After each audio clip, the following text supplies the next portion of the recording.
All right. This is the Tell Me About It podcast. I'm Stella Graham. This is where I get to talk to interesting people who know some stuff because I need it, because I am a little bit thick, people. Now, my guest today is the fabulous Matthew Hutchinson. Hello. Hello, how you doing? I'm good. I'm good. Now, Matt, I'm going to call you because I know you as that as well. If you don't know him, he is a wicked stand-up comedian and bit of a doctor. And my God, Just do a I bit. need some knowledge on this stuff. So this is what I want you to tell me about. What is it like being a doctor, particularly the flavor of doctor you are? Because I did a little Google. I had Little I bit of had Googling. a little stalk, and that tends to be the danger when I do that, because I looked you up and it says that you are a rheumatology slash GIM Yeah, registrar. exactly. But Try and but then make it. I looked on Twitter and it said junior doctor, rheumatology gym. And let me tell you, I don't really know the difference. Exactly. It's better to bamboozle people by making things as complicated as possible. So then, you can just say anything at that point. No, so I mean, so junior doctor is probably the easiest one to explain. Basically, everyone who's not a consultant in the UK who is a doctor, or not a consultant or a GP, Right. is a junior doctor. So it's a bit of a misnomer in the sense you can be well into your 30s and even your 40s and still be a junior doctor. Right. So Okay. that's that bit. So while you're still in training, and then GIM stands for General Internal Medicine, which again is quite a vague term. It's just general hospital medicine. All the Aha. stuff that isn't surgery in a hospital. And rheumatology is Can I just, before you, because I know you're going to explain this beautifully, this is what frustrates me, right? I looked up rheumatology. I thought, come on, Google, step in here and help a sister out. I type in rheumatology, and Google helpfully says, rheumatology is a branch of medicine devoted to the diagnosis and therapy of rheumatic diseases. And I'm like, yeah. that's all very well, Google, but I don't even know what rheumatic means. So then I got to look that up. And from what I see, it's diseases that affect your joints, tendons, ligaments. I can't even say it. Joints, tendons, ligaments, bones, and muscles. And among them are many types of arthritis. Is Google right? Google is broadly right. Yeah. So it's the medical branch of medicine that deals with that. So not orthopedics, which is the surgical, more cool, sort of sexier branch of medicine that deals with it. We're the kind of boring nerd branch that just sort of strokes our chin and gives a medication. But I mean, in real terms, because most of those diseases, that particularly the ones you don't treat surgically, or a lot of them are immune system diseases that cause that, it's kind of branched out into more the treatment of immune inflammatory disease is really what we deal with in hospitals. So things like rheumatoid arthritis, but lupus and that kind of thing as well. Okay. You know, I'm going to ask, what is lupus? What is lupus? So if you watch House, it's never lupus. But it's an autoimmune condition that can affect pretty much any bit of your body. And it is sort of characterized by inflammation doing the damage and sort of your body attacking itself. Okay. Fun So times. yeah, I was going to say, I have many questions. First off, I'm always impressed by anyone who does medicine because I know I couldn't do it. So, how many years of school? Like, well, in fact, how did you, at what age, education wise, did you decide you wanted to do this? Because the school I went to, pretty sure nobody in my year went on to be a doctor. I I don't know was if the this only is one in something my you year. decide. Okay, okay. Yeah. I mean, what someone else did eventually, sort of as a postgrad, but no, I was definitely the only one in the year leaving school. So when did I decide I wanted to be a doctor? Probably around the same time my parents decided they wanted me to be a doctor. The two tended to somehow coincided quite, nicely. So read into that what you will. Okay. I think it's kind of more as you're going into A levels where you're sort of looking at what you can choose. It's kind of, what am I actually good enough at to get into a proper university? Okay. They throw no shade whatsoever. Um, and it was things like science, basically, with a bit of English. Okay. So was it that you quite liked blowing things up in chemistry, or biology? You were like, I'm pretty good at this cutting lark. Like, which Yeah, it was more that I flavour? just was bad at maths, so I was like, get rid of that. Okay. Uh, and then what was I left with? I was, did English as well, so just to mix it up. But biology and chemistry, I was certainly the best at. Okay. Okay. So then from there you go to A levels, you do more science? More science, yeah, exactly. Just think constant science.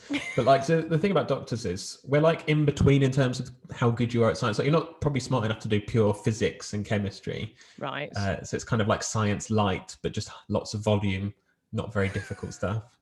Science light. I love it. Yeah. That's how they should recruit. And then which uni did you go to?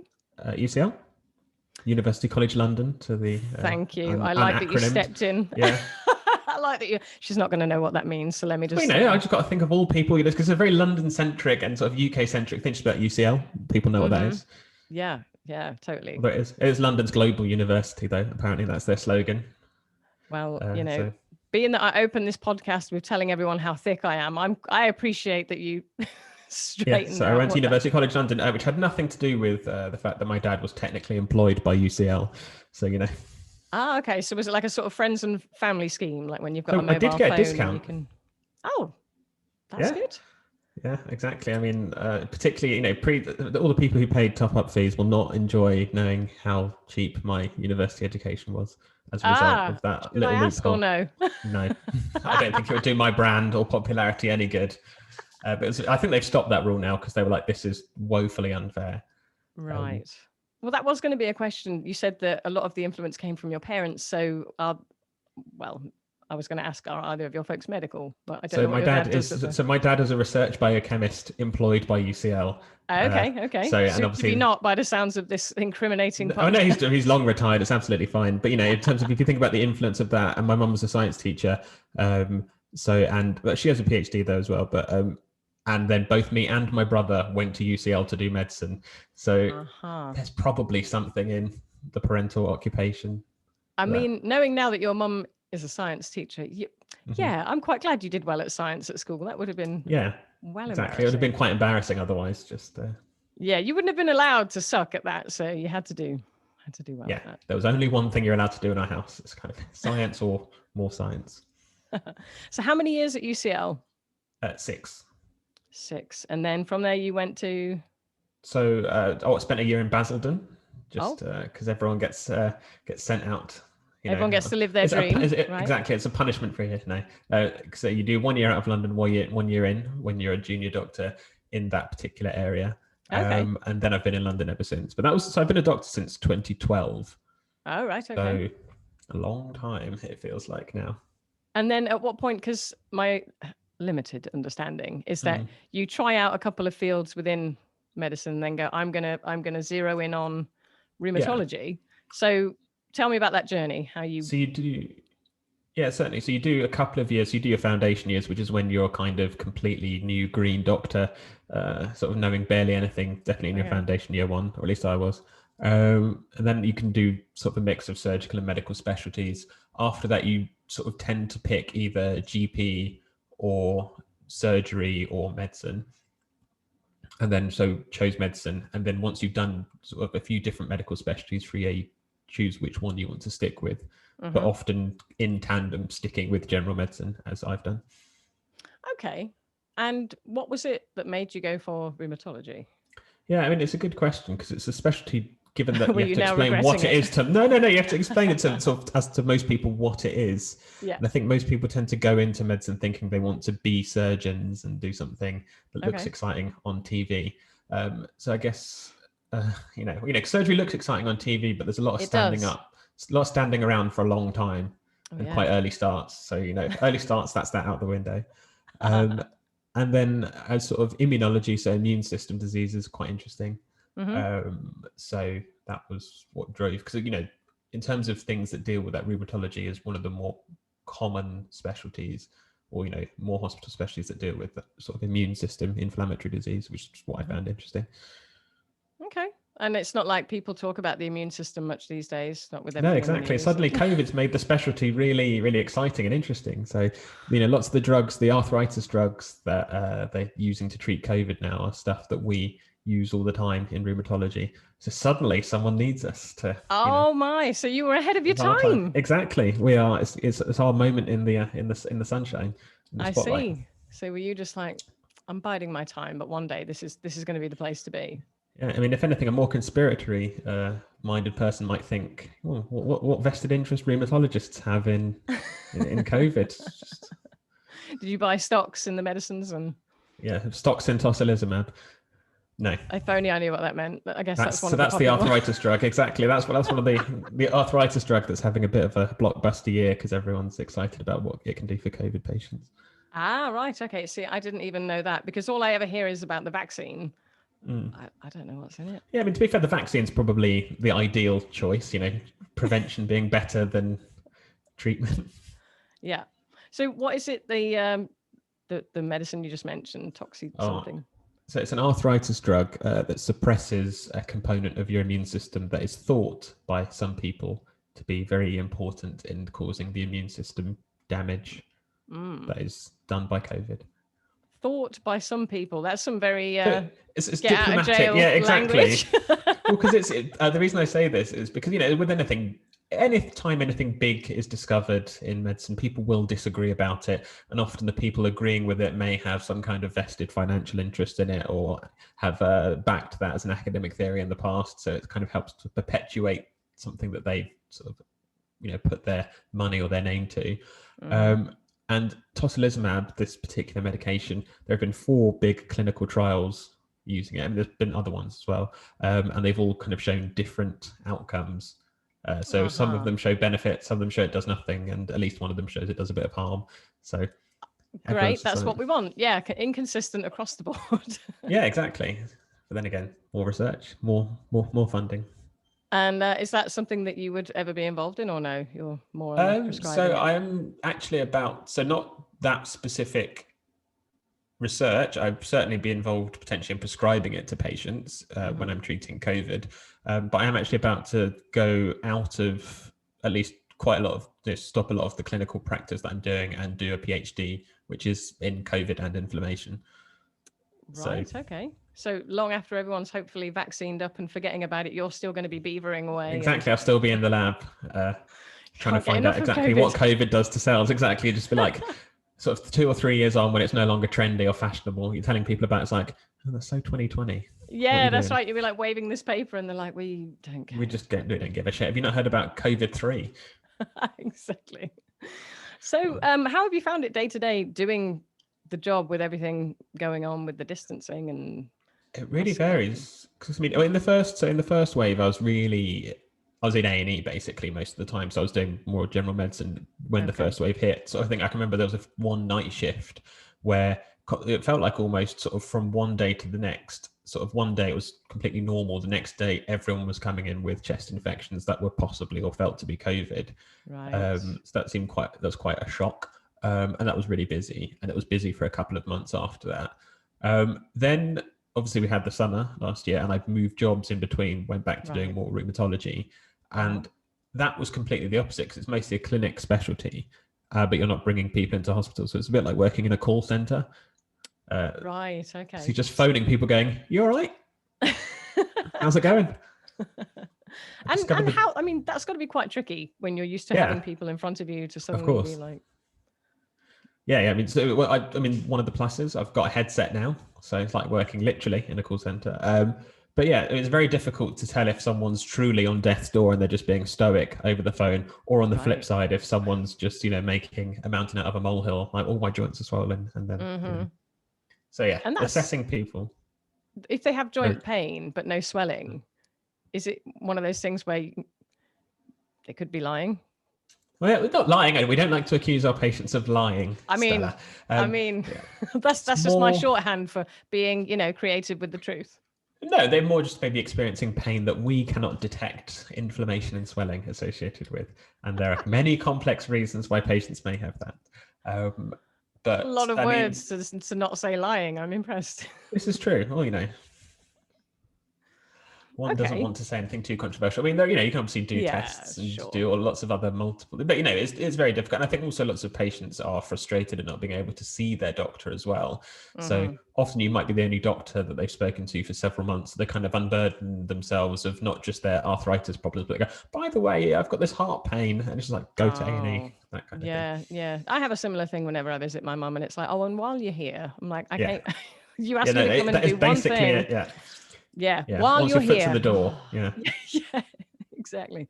So how different is your time in general medicine compared to going back to rheumatology day to day? It's really very different. So because dealing with people's chronic problems is far more about how things are affecting their quality of life, versus when people are in hospital with a particular problem, it's kind of a bit more life and death. So it's literally like, oh, you're in hospital with something that could feasibly kill you. Right. Whereas, the other one is more like, okay, it's still a major problem, but it's more how's it affecting your ability to work and do different activities. So, almost equally important, but very different level of acuity. Acuity, another big word that I'm going to have to Google after this. Yeah, I guess how would you describe that? Nowness, suddenness. So if something's acute, it's happening now and I'm within this time frame, kind of. I told you I'm thick, Matt. But the thing I find interesting, we both do stand up. Sometimes you can turn up to a gig being a bit worse for wear. You shouldn't, but I'm a consummate professional. But you to speak for yourself, Stella. But that's what I was about to say. That's the job you do. It's the kind of job you can't really phone it in, can you? You've always can't really phone it in. Yeah, but there are certain days, obviously, when you're feeling more enthused than others. Now, I would never put myself in this category, but absolutely not. No, of course. But as I will call back to the fact that I worked at Basildon Hospital, and on a Thursday, there was a local nightclub called Bas Vegas. Sounds amazing. That would have free entry for NHS staff, and was also 3 drinks for the price of 1. So certain people may have turned up to work worse wear on a Friday. Wow. Unnamed hospital staff. So, absolutely. Read into that what you will. That's an interesting drink special, because I grew up in Coventry and there was a club called Mr. G's back in the day, and they had a student night where it was buy 1, get 3 free. Buy 1, get... So 4 drinks? Yes. Yeah. They even... I'm old. They even had 50p a drink night. This is pre-decimalisation. Yeah, that's right. Turn up with a shilling. So you could be quite a mess on a tenner, effectively. But if you're going to let NHS staff in for free and then do drinks, we were students at least, and trust me, and no one's life, not medical students. Well, we weren't anyway. So yeah, it does seem somewhat unethical now that I think back to it. But I don't think they're probably doing that drink special anymore. But no. It had a light up dance floor. That was one of its main selling points. Bas Vegas. Is it still there, or is it gone? I'm not sure if that is using that name, but it's one of those it's like in the middle of a leisure park. This sort of network of 4 nightclubs that are connected to each other. So they didn't always open all of them, but I think there was a Liquid and Envy, or whatever it was called. It was like one of Jumping them. Jacks or something like that. Yeah, one of them was called New York. Oh yeah. Yeah, it's classy. Exactly. And okay, so how different? Obviously they're massively different, but are there any sort of transferable skills that you found from doing both stand-up and being a doctor? Yeah, definitely. You have to talk a lot for both of them, and often try and talk your way out of, shall we say, difficult situations. I think you can lose a room with a patient just as much as you can lose a crowd, and trying to win that back over. It's like sometimes I think doing a consultation is a bit like emceeing. We have to kind of let them know, let them get involved enough, but then sort of learn when to shut people up as well. Yeah.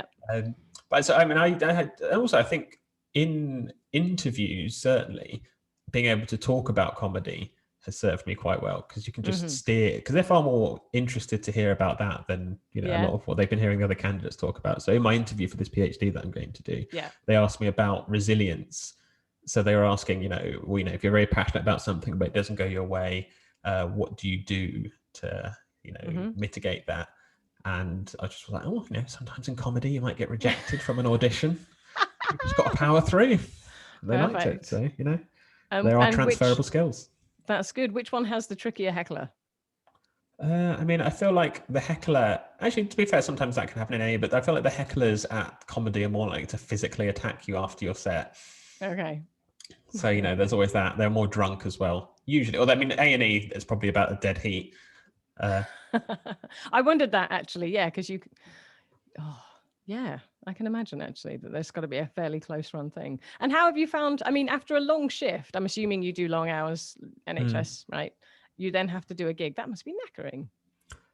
So, I don't tend to do it if I'm doing a sort of 12 or 11-hour shift, like, an on-call shift. But even if you're just doing a normal clinic day, 9 to 5, it's not too bad usually. Okay. But yeah, you know, I wouldn't go straight from A&E usually, sort of, because also you just have time. But Well, I was going to ask, have you ever done a stand-up gig and seen a patient in the crowd who's like, that's my doctor? that has happened, at least. I think, you know, that definitely has happened. I always forget which way around it happened. I'm pretty sure someone saw me in hospital having seen me at a gig, which I think was more scary for them because their sort of, you know, face goes ashen as they realise that the person who is their doctor is a comedian. And then And I then I think, guess, go on. no, I was just saying, and then I think outside a gig, someone was like, "Oh, you were my dad's doctor. That's weird." So it's Now, happened both ways. the worrying thing could be now if anyone does stalk you and they're like, well, I Mm. can't get an appointment with him, but I know when he's doing a gig, so I might just heckle my ailments from the back of the room. I've got inflammation. What do you recommend? Yeah, well, I mean, sometimes it works. It's quite good. It's funny emceeing sort of technique. Just to ask people, you know, what's the last ailment you went to the doctor with? Nothing too embarrassing, preferably. Yeah. So as long as you've got the knowledge to back it up, because they would be in a right old state if they were asking me. So now we have reached that point in the pod where I do want to ask. Everybody loves a shout out. Would you like to shine a spotlight on a mate? Yeah, sure. I mean, does it matter that it's also sort of his business that is kind of Not at concurrently all. part of the thing? So, you know, hopefully they'll send you some free merch or food. Oh, I would love that. Because it is a food business. Yes. So, I mean, yeah, loads of shout out to anyone who works in the catering industry at the moment. I mean, people have given obviously a lot of spotlight on how hard people in the NHS are working, but, you know, people who are trying to keep their living together, having probably poured all of their savings into it. Yeah, absolutely. I've got a lot of respect for them. So my friend Joel Bowen runs Oh My Dog, which is a hot dog, sort of gourmet, I should emphasize, hot dog business. And so they, you know, they were doing amazingly well. Like, you know, they're at Curb and sort of lots of the big summer festivals, and kind of, for want of a better word, that whole industry has gone to shit. Yeah, Curb is one of those street market food type yeah, ones. the one in Camden is, I think, one of his main sites. But yeah, just a shout out to, you know, him sort of pushing through as the main person I could think of. And anyone else who works in the catering industry, my other friend Max as well, was, I mean, he's not doing a business, so fuck him. But so Oh My Dog, gourmet hot dogs. yeah, Do you have exactly. a favorite? Which one? I mean, there's this, I think the classic Oh My Dog base, you know, normal hot dog, but no need to overcomplicate it. Okay, that's the benchmark. You don't need to get too fancy with it. No, Oh My Dog. All right, cool. Just before we go, is there anything else you'd like to tell us about that you're doing? Anything you want to plug? Yeah, I mean, I will hopefully be doing a split show with Benji Waterstones, another great doctor comedian, this summer at the Camden Fringe, because no one fancies taking a punt on Edinburgh. But I think that will be good. Yeah, so we'll be putting a couple of shows up with more details to be announced as and when. So that should be August, right? Camden Fringe? Yeah. And will it be online in any format? I hope not. No. I've not bought into the whole online gig thing. I mean, some people I'm and I say that not because I think they are bad, more just because I think I would be bad at them, and I think I'd get very self-conscious about them. I think I've done one in the whole of lockdown. That is a shame, because you do have quite a nice setup with the mic and things. So this is for like podcasting and stuff, but yeah. Fair enough. Well, cool. All of the links to all the good stuff you're doing and social media and stuff will be posted in the YouTube description and in the podcast notes. Thank you so much for hanging out. It's been wicked spending time with you, Matthew Hutchinson. No problem. Thanks for having me. Cheers.